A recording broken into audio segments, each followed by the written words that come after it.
తండ్రి అయిన దేవుని పరిశుద్ధ నామమునకు మహిమ కలుగునుగాక. ఆమేన్. క్రీస్తునందున ప్రియమైనటువంటి శ్రోతలకు ప్రభునామమున శుభములను వందనములను తెలియజేస్తూ జీవవాక్కుల కార్యక్రమంలోని దేవుని మాటలు వినడానికి ప్రేమపూర్వకంగా మిమ్మల్ని ఆహ్వానించుచున్నాను. గ్రంథము నుంచి ఒక మాట చదువుకుందాం. యోహాను సువార్త 8వ అధ్యాయము 32వ వచనము. యోహాను సువార్త 8వ అధ్యాయము 32వ వచనము. మీరు నా వాక్యమందు నిలిచిన వారైతే నిజముగా నాకు శిష్యులయుండి సత్యమును గ్రహించెదరు, అప్పుడు సత్యము మిమ్ములను స్వతంత్రులనుగా చేయును. మీరు నా వాక్యమందు నిలిచిన వారైతే నిజముగా నాకు శిష్యులయుండి సత్యమును గ్రహించెదరు, అప్పుడు సత్యము మిమ్ములను స్వతంత్రులుగా చేయును. ప్రార్థన చేద్దాం. పరమ తండ్రి, గొప్ప దేవ, నీ నామమునకు వేలాది వందనములు, స్తుతులు, స్తోత్రములు చెల్లిస్తున్నాం నాయన.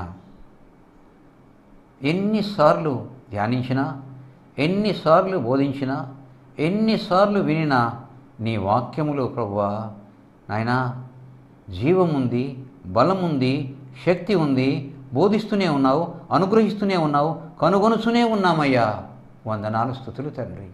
అదేవిధంగా ఇంకొకసారి నీ సన్నిధిలోకి వచ్చి ప్రార్థిస్తూ గోజాడుతున్నానయ్యా. నీ వాక్యంలోని సత్యములను, వాక్యంలోని మర్మములను, వాక్యంలోని రహస్యములను మాకు మా శ్రోతలకు వినిపింపచేయ్యా, బోధించు అని తండ్రి. వందనాలు, స్తుతులు చెల్లిస్తూ నీ యొక్క మాటల కొరకై ఎదురు చూస్తూ యేసు నామమున ప్రార్థిస్తున్నాను తండ్రి. ఆమేన్. మీరు నా వాక్యమందు నిలిచిన వారైతే నిజముగా నాకు శిష్యులయుండి సత్యమును గ్రహించెదరు, అప్పుడు సత్యము మిమ్ములను స్వతంత్రులుగా చేయును. చాలా గొప్ప మాట, చాలా మంచి మాట. ఎందుచేత ఇది గొప్పది అంటే యేసు ప్రభువుల వారు స్వయంగా చెప్పారండి ఈ మాట. యేసు ప్రభువుల వారు స్వయంగా ఈ మాట చెప్పారు కనుక అది చాలా మంచిది, చాలా గొప్పది, చాలా పవిత్రమైనటువంటి మాట ఇది. మీరు నా వాక్యమందు నిలిచిన వారైతే, మీరు నా వాక్యమందు నిలిచిన వారైతే, దేని యందు నిలిచేవారు? వాక్యమందు నిలిచిన వారు. వాక్యమందు నిలుచుట. వాక్యము ఎవరు? అసలు వాక్యం ఎవరు? వాక్యం అంటే ఏంటి? వాక్యం ఎవరు? వాక్యం అంటే వాక్యమే కదా, అందులో ఏముంది? వాక్యం అంటే వాక్యమే. కానీ ఆయనకు వాక్యమును నామము ఉండెను. ప్రకటన గ్రంథంలో ఉందండి. ఏమని? ఆయనకు వాక్యమును పేరు గలదు, వాక్యమును నామము ఉండెను. వాక్యము ఎవరు? ఆయనే. వాక్యము ఆయనే. ఆయనే వాక్యము. అయితే ఆ వాక్యము నందు నిలిచినట్లయితే, నిలుచుట మనం నిలబడతాం, మనుషులు నిలబడతారు, జంతువులు నిలబడతాయి, మొక్కలు నిలబడతాయి, చెట్లు నిలబడతాయి. మరి వాక్యమందు నిలుచుట ఏంటి? వాక్యమందు నిలుచుట అంటే అర్థం ఏంటి? ఏమిటి భావము? నిలుచుటంటే విన్నటువంటి వాక్యము, వినబడిన వాక్యము, గ్రహించిన వాక్యము, చేర్చుకున్న వాక్యము, ఈ వాక్యాన్ని అన్వయించుకొని జీవించినట్లయితే, అంటే జీవితంలో దాన్ని అనుసరించినట్లయితే వాక్యమందు నిలిచిన వారం అవుతాము. నేను చెప్పిన మాట కదా ఇది, యేసు ప్రభువుల వారే చెప్పినటువంటి నిర్వచనం. నిలిచి ఉండుట. ఏమైతే వింటామో, ఏదైతే గ్రహిస్తామో, ఏదైతే కలిగి ఉంటామో దానిని చూపించాలి జీవితంలో. ప్రవర్తన ద్వారా, మాటల ద్వారా, చేష్టల ద్వారా, జీవితం ద్వారా చూపించినట్లయితే నిలిచి ఉండుట, నిలిచిన వారవుతారు. దేనియందు? వాక్యమందు నిలిచి ఉండినట్లయితే నిజముగా అప్పుడు నా శిష్యులు అవుతారు. అప్పుడు నాకు నిజమైన శిష్యులు అవుతారు. ఎంత భావగర్భితమైనటువంటి మాట. వాక్యమందు నిలిచి ఉండాలి, అప్పుడు నాకు నిజంగా శిష్యులు అవుతారు. అంటే ఇప్పుడు దాకా వారు నిజంగా శిష్యులు కాలేదు, పేరుకు మాత్రమే శిష్యులు, నిజముగా శిష్యులు కాలేదు అని అర్థమవుతుంది. ఎప్పుడు మీరు నిజంగా శిష్యులు అవుతారంటే వాక్యమందు నిలిచిన వారు అవుతారు. అంటే వాక్యం అంటే ఆయనే, ఆయన జీవితము, ఆయన బోధ, ఆయన మాటలే వాక్యము, ఆయనే వాక్యము. దానిని విని గ్రహించి హృదయంలో ఉంచుకొని అన్వయించుకొని ప్రవర్తనలో చూపించినట్లయితే నిలిచి ఉండుట అంటారు. అలా నిలిచి ఉన్నట్లయితేనే నిజంగా మీరు నాకు శిష్యులు అవుతారు, లేకపోతే మీరు నాకు నిజంగా శిష్యులు కారు. ఒక్క మాటలో ఎంత చక్కగా చెప్పాడు యేసయ్య. సత్యమును గ్రహించెదరు, అప్పుడు నిలిచి ఉన్నట్లయితే సత్యమును గ్రహిస్తారు, సత్యమును గ్రహిస్తారు, సత్యమును గ్రహిస్తారు. ఇక్కడ మరలా ఇంకొక భావం దాగి ఉంది. సత్యమును గ్రహిస్తారు. సత్యం అంటే ఏంటి? సత్యం అంటే ఏంటి? సత్యం అంటే ఏంటి? సత్యం అంటే సత్యమే కదా. యేసు అన్నాడు, నేనే మార్గము సత్యము జీవము, నేనే మార్గము సత్యము జీవము. అప్పుడు సత్యం అంటే ఏంటో అంటే యేసు అంటే ఎవరో అప్పుడు మీరు తెలుసుకుంటారు, అంతవరకు మీరు తెలుసుకోరు. సత్యం అంటే యేసే. కాబట్టి సత్యమును గ్రహించేదంటే సత్యమును తెలుసుకుంటారు, సత్యమును తెలుసుకుంటారు. అప్పుడు సత్యము మిమ్మల్ని స్వతంత్రులుగా చేయను. అప్పుడు ఆ సత్యం అంటే ఆ సత్యం ఎవరు? యేసే. యేసు మిమ్మలను స్వతంత్రులుగా చేస్తాడు. యేసు మిమ్మలను స్వతంత్రులుగా చేయును, స్వతంత్రులుగా చేయును.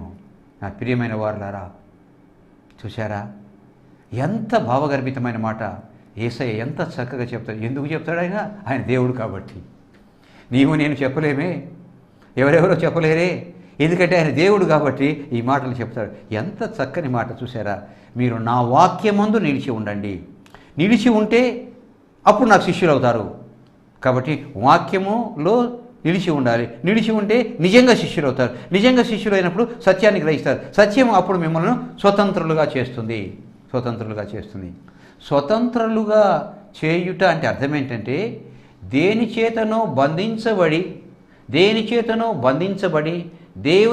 చేతనో మరి ఇరుకున పెట్టబడి దేవుని చేతనో బయటికి పోలేకుండా ఉండే వాతావరణాన్నిలో నుండి విడుదల చేసినట్లయితే దాన్ని స్వాతంత్రము ఇచ్చుట లేక స్వాతంత్రము పొందుట లేక స్వతంత్రించుకొనుట అంటారు.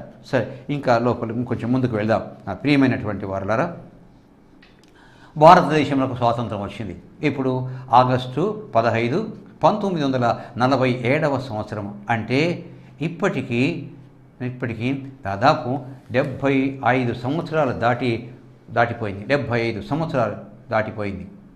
సరే, స్వాతంత్రం పొందిన తర్వాత ప్రజలంతా కూడి, స్వాతంత్రం పొందినటువంటి భారతదేశ నాయకులు, ఆనాటి నాయకులు కూడి ఒక కాన్స్టిట్యూషన్, రాజ్యాంగాన్ని ఏర్పాటు చేసుకున్నారండి. రాజ్యాంగాన్ని ఏర్పాటు చేసుకున్నారు. ఈ రాజ్యాంగం ఏర్పాటు చేసుకున్నారు. అందులో రాజ్యాంగాన్ని ఏర్పాటు చేసుకున్నప్పుడు రాజ్యాంగంలో ఏమి పొందుపరచబడింది వారికంటే వాక్ స్వాతంత్రము ఇవ్వబడింది, మత స్వాతంత్రము ఉండాలని రాసుకున్నారు. ఆ తర్వాత ఓటు హక్కు కలిగి ఉన్నట్లు రాసుకున్నారు. అంతేకాకుండా నివాస స్వాతంత్రము రాసుకున్నారు. ఇలా చెప్పుకుంటూ పోతే చాలా చూడండి, దేశమంతా తిరిగే స్వాతంత్రం ఉంది, ఏ సాంప్రదాయాన్ని అనుసరించే స్వాతంత్రం ఉంది, ఏ భాషనైనా అనుసరించే స్వాతంత్రం ఉంది. అంతేకాకుండా వాక్ స్వాతంత్రం ఉంది, మత స్వాతంత్రం ఉంది, ఓటు వినియోగించుకునే స్వాతంత్రం ఉంది. ఇంకా దేశంలో అన్ని ప్రాంతాలు తిరగవచ్చు, ఎక్కడైనా స్థలం కొనవచ్చు, ఎక్కడైనా పొలం కొనవచ్చు, ఎక్కడైనా నివాసం ఏర్పాటు చేసుకోవచ్చు. స్వాతంత్రము ఇచ్చింది రాజ్యాంగము. స్వతంత్రము పొందిన తరువాత దేశ ప్రజలు రాసుకున్నటువంటి కాన్స్టిట్యూషన్ లేక రాజ్యాంగము ఈ స్వాతంత్రాన్ని ఇచ్చింది. ఆ కాన్స్టిట్యూషన్లో రాయబడినటువంటి దాని ప్రకారము స్వాతంత్రం పొందినటువంటి దేశ ప్రజలు ఇట్టి స్వాతంత్రపు హక్కును కలిగి ఉంటారు. కలిగి ఉంటారు. నా ప్రియమైన వాటి వాళ్ళ అయితే బాహ్యంగా చూస్తే ఇది స్వాతంత్రము, నిజమైన స్వాతంత్రం అనుకుంటారు. కానీ అంతర్గతంగా చూసినట్లయితే ఇది నిజమైన స్వాతంత్రము కాదు. బాహ్యంగా లౌకికంగా స్వాతంత్రమే కానీ అంతర్గతమైనటువంటి స్వాతంత్రం ఎంత మాత్రమూ కాదు. నా ప్రియమైనటువంటి వారలారా, అర్థవంతమైనది కాదు, కండిషనల్ స్వాతంత్రమే కానీ అన్కండిషనల్ స్వాతంత్రం కాదు.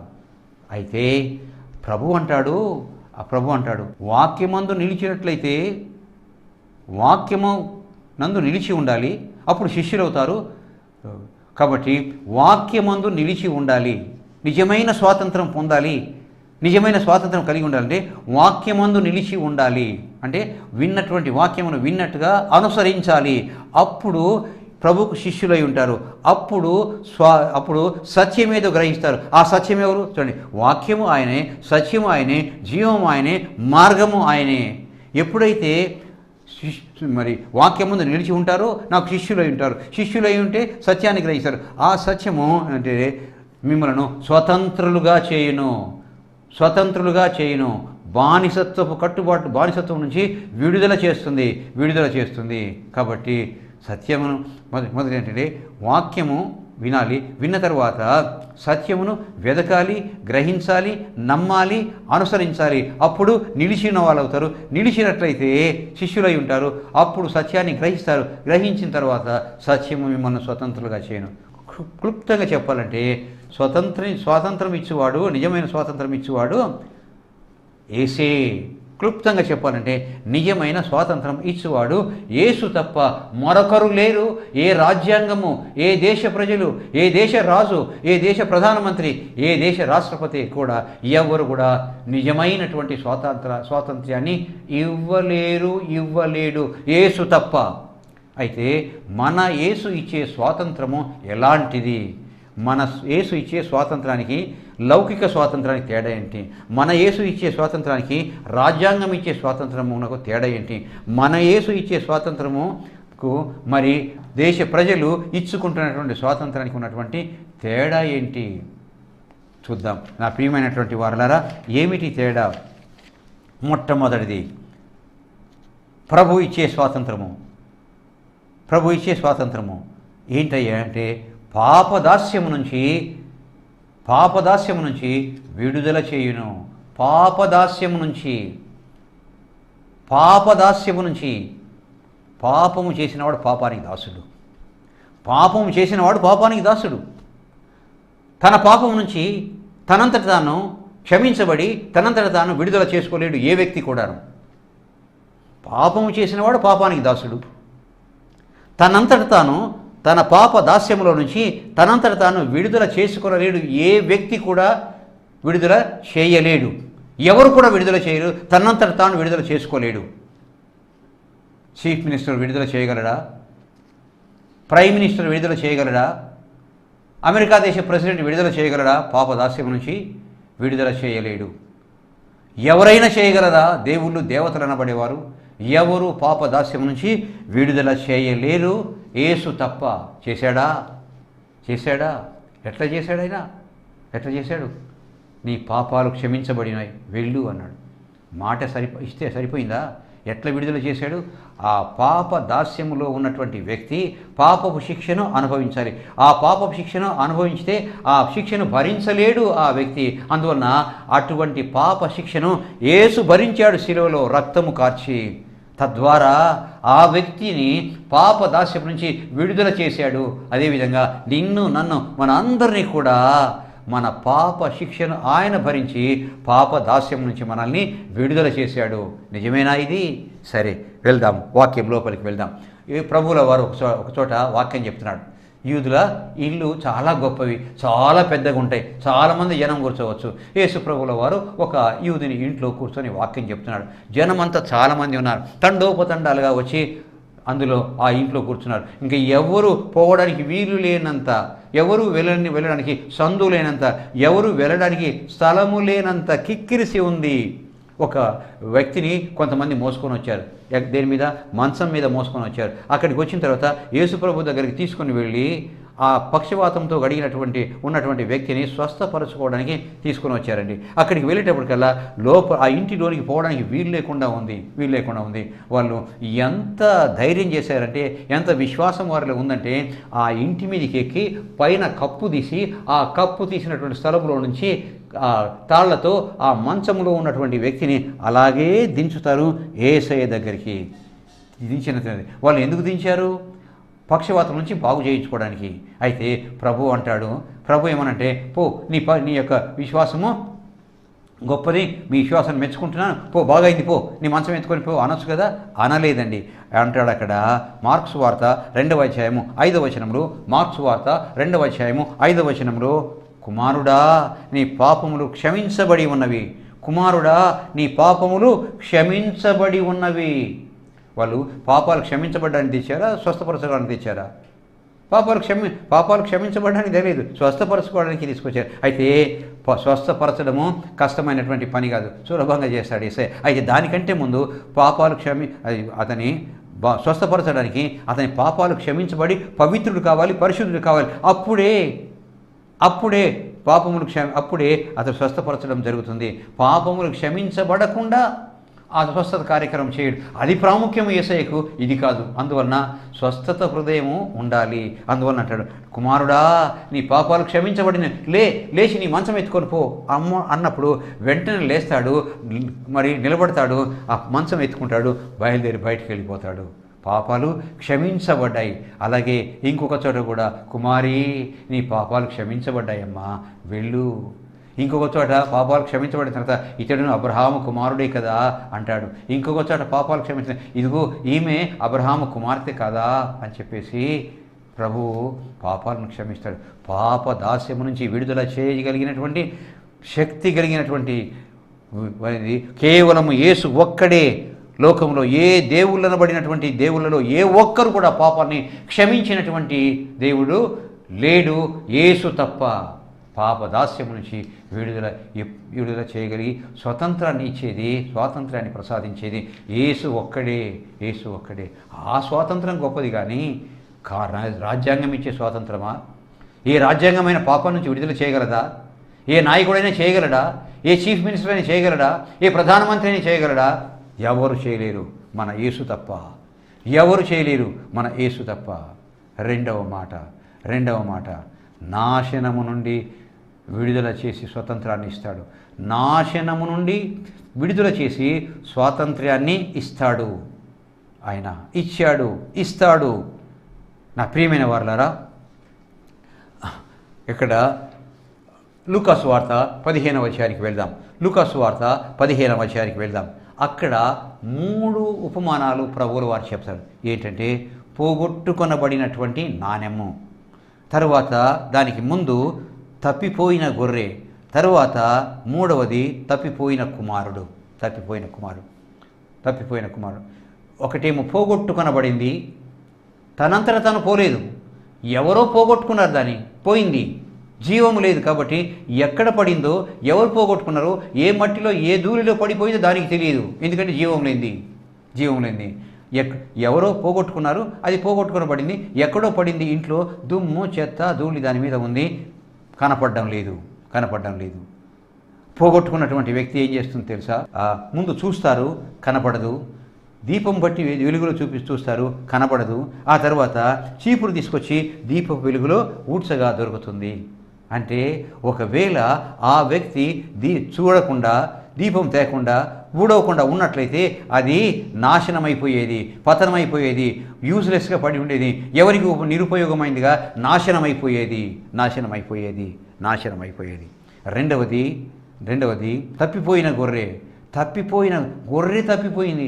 ఇందాక నాణ్యము తనంతట తన పోలేదు, ఇక్కడ గొర్రె తప్పిపోయింది. ఎందుకో తప్పిపోయింది, నీళ్లు తాగడానికో గడ్డి తినడానికో ఆ మంద నుంచి తప్పించుకొని వెళ్ళిపోయిన తర్వాత గడ్డి తింటూ దూరంగా వెళ్ళిపోయింది. ఎక్కడో తెలియని చోటుకి వెళ్ళిపోయింది, ఇరుక్కుపోయింది, బయటికి రాలేకపోయింది. అయితే కాపరి ఏం చేశాడంటే అక్కడ తన మందలో 100 గొర్రెలు ఉంటే 100 గొర్రెలను వదిలిపెట్టేసి తన గొర్రె తప్పిపోయినటువంటి గొర్రె ఎక్కడుంది అని వెతకగా అక్కడ దొరికింది, దూరంలో ఎక్కడో మందకు దూరంగా దొరికింది. వెళ్ళి దాన్ని తీసుకొని భుజాల మీదకి ఎక్కువని తీసుకొస్తాడు. ఒకవేళ ఆ కాపరి వెళ్ళి దాన్ని వెతికి తన భుజాల మీద కూర్చొని తీసుకొని రాకపోయినట్లయితే అది నాశనం అయిపోయి ఉండేది. ఎవరో తీసుకొని పోయేవారు, ఎవరో దాన్ని స్వాహా చేసి ఉండేవారు, ఎవరో దాన్ని అమ్మేసి ఉండేవారో తినేసి ఉండేవారో, నాశనం అయిపోయేది, దానికి భవిష్యత్తు లేకుండా వెళ్ళిపోయేది. ఎందుకు చూసారా? మూడవది ఏంటంటే తప్పిపోయినటువంటి కుమారుడు. ఇది తప్పిపోయిన కుమారుడు బుద్ధిపూర్వకమైన పాపి. తండ్రితో అడిగాడు, నా యొక్క ఆస్తి నాకు కావాలని. ఇవ్వనన్నాడు.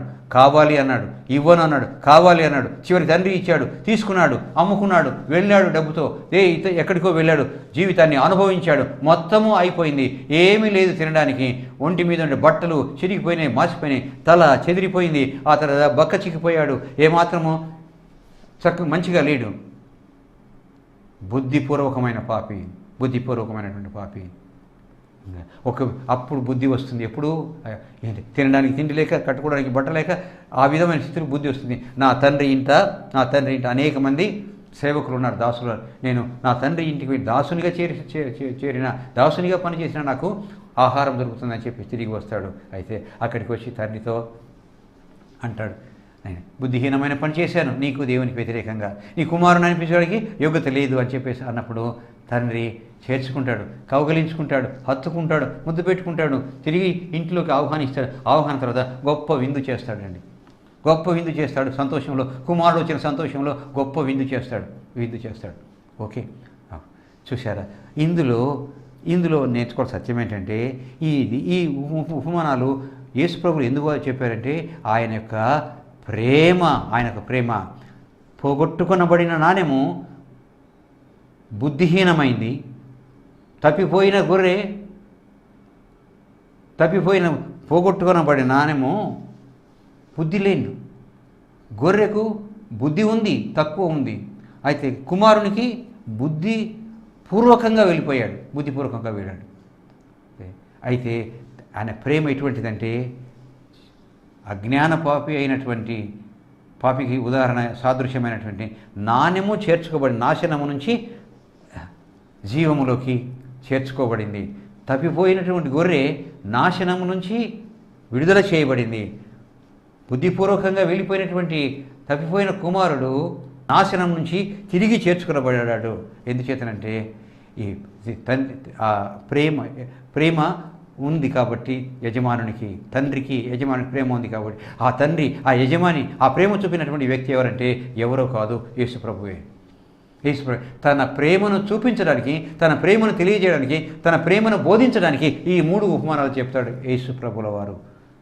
నాశనము నుంచి విడుదల చేశాడండి. నాశనం నుంచి విడుదల అనుగ్రహించబడింది నాణ్యమునకు. నాశనం నుంచి విడుదల అనుగ్రహించబడింది తప్పిపోయిన గొర్రెకు. నాశనం నుంచి విడుదల అనుగ్రహించబడింది తప్పిపోయిన కుమారునికి. నాశనం నుంచి విడుదల చేయబడి స్వాతంత్రం అనుగ్రహించబడింది. చూసారా? పాపము నుంచి విడుదల చేయబడి స్వాతంత్రం ఇవ్వబడింది. నాశనం నుంచి విడుదల చేయబడి స్వతంత్రత ఇవ్వబడింది. తర్వాత 3వది మానవ కల్పిత బంధాల నుంచి విడుదల. మానవులు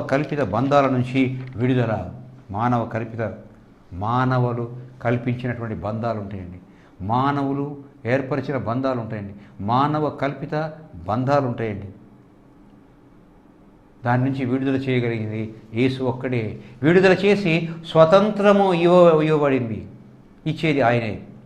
సరే, యేసు ప్రభువుల వారు ఒకసారి ఏం చేస్తారంటే, ఇదిగో ఆ ప్రార్థన చేసుకొని ఆ కొండ మీద నుంచి దిగి వస్తున్నాడు. కొండ మీద నుంచి దిగి వస్తుంటే ప్రభువు అంటాడు, మీరేం చేస్తారండి, మీరు వెళ్ళి ఎదురుగా ఉన్నటువంటి కొండ దిగిన వెంటనే ఎదురుగా ఉన్నటువంటి గ్రామంలోకి వెళ్ళండి.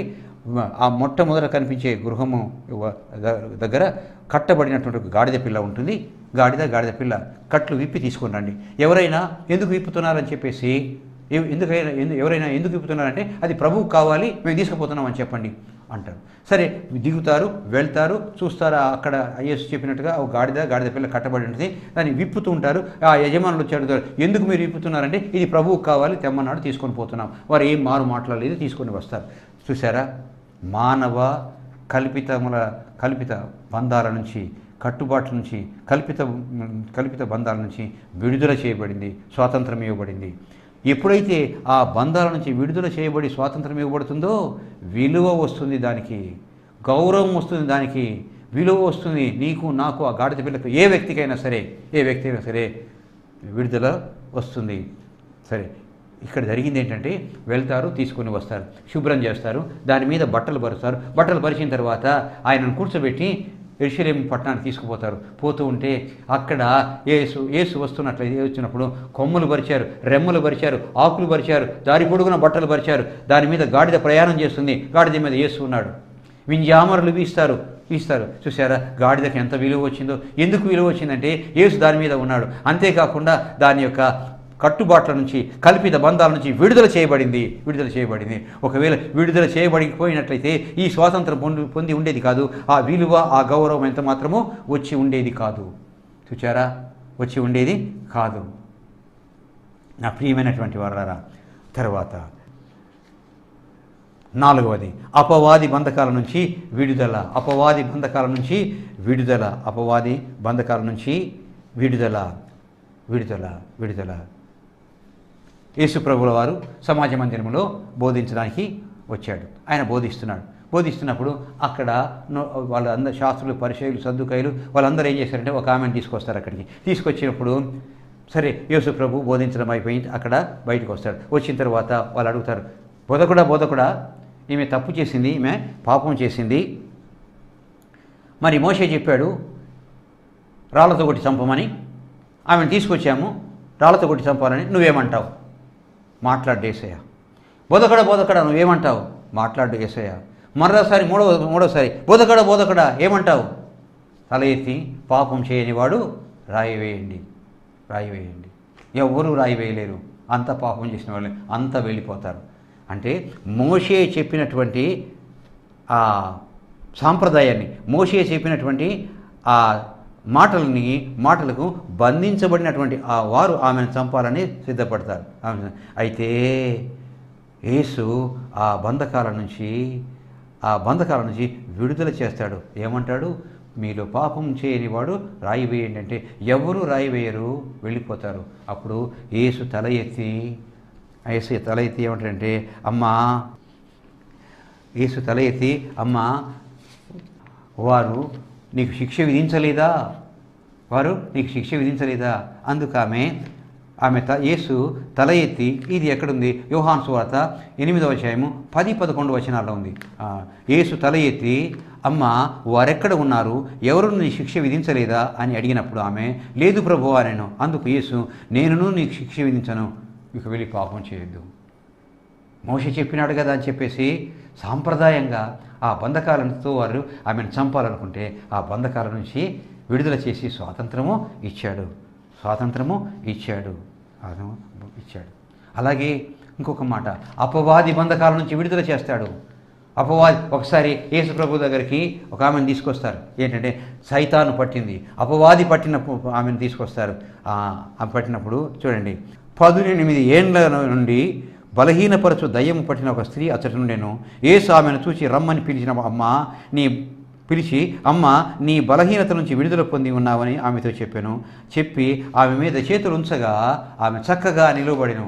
దయ్యం బట్టి వంగిపోయి ఇలా ఉంది. ఆమె తీసుకొచ్చి చేతులు నిలబెడితే అపవాది బంధకాల నుంచి విడుదల చేస్తాడు, స్వాతంత్రం ఇస్తాడు. అపవాది బంధకం నుంచి విడుదల చేసి స్వాతంత్రం ఇస్తాడు. నా ప్రియమైన వారలారా, దయ్యాన్ని లేక అపవాదిని వెళ్ళగొడతాడు ఆయన. వంగిపోయింది దయ్యం బట్టి, చక్కగా నిలబడుతుంది. అపవాది బంధకాల నుంచి విడుదల చేసి స్వాతంత్రం ఇవ్వగలిగింది యేసు ఒక్కడే. చివరి మాట, మరణపు బంధకం నుంచి విడుదల చేయగలిగింది యేసు ఒక్కడే. మరణపు బంధకం నుంచి విడుదల చేయగలిగింది యేసు ఒక్కడే. నా ప్రియమైన వారల, ఇహలోకములో మరణ బంధకాల నుంచి విడుదల చేస్తాడు. చనిపోయిన తర్వాత మరణం నుంచి ఆయన తిరిగి లేపుతాడు ఆయన. నా ప్రియమైనటువంటి వారలారా, మరణం నుంచి ఆయన లేపుతాడు. మనం అందరం కూడా పునరుద్ధానప్పుడు లేస్తాము. లేపగలిగిన శక్తి యేసుకుందని ఒక్కచోట ఒక ఉదాహరణతో మనకు తెలుస్తుంది.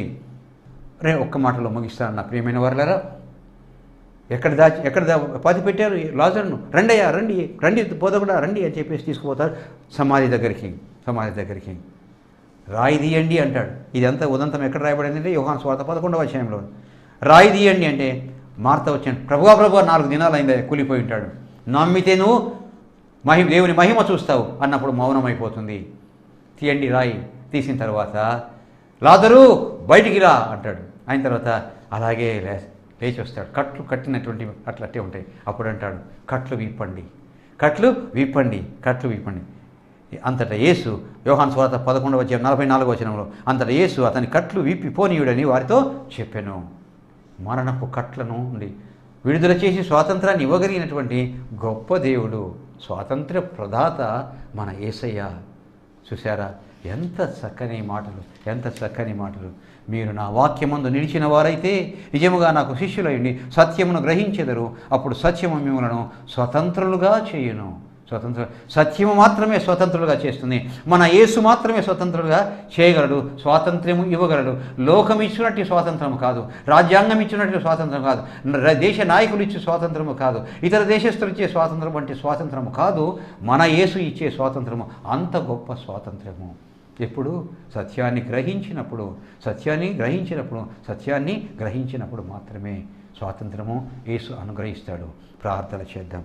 ప్రభువైన దేవా, గొప్ప తండ్రి, ఎన్ని గొప్ప మాటలు మాట్లాడేవయ్యా. యేసయ్యా, నీ మాటలో జీవం ఉందయ్యా, నీ మాటలో శక్తి ఉందయ్యా, నీ మాటలో బలం ఉంది ప్రభువా. యేసయ్యా, నీకు వందనాలు తండ్రి. అయితే ఆయన సత్యమును గ్రహించినప్పుడు మాత్రమే మీకు స్వాతంత్రము, మిమ్మల్ని స్వతంత్రులుగా చేయబడతారు మీరని వాక్యం ద్వారా సెలవిచ్చావు.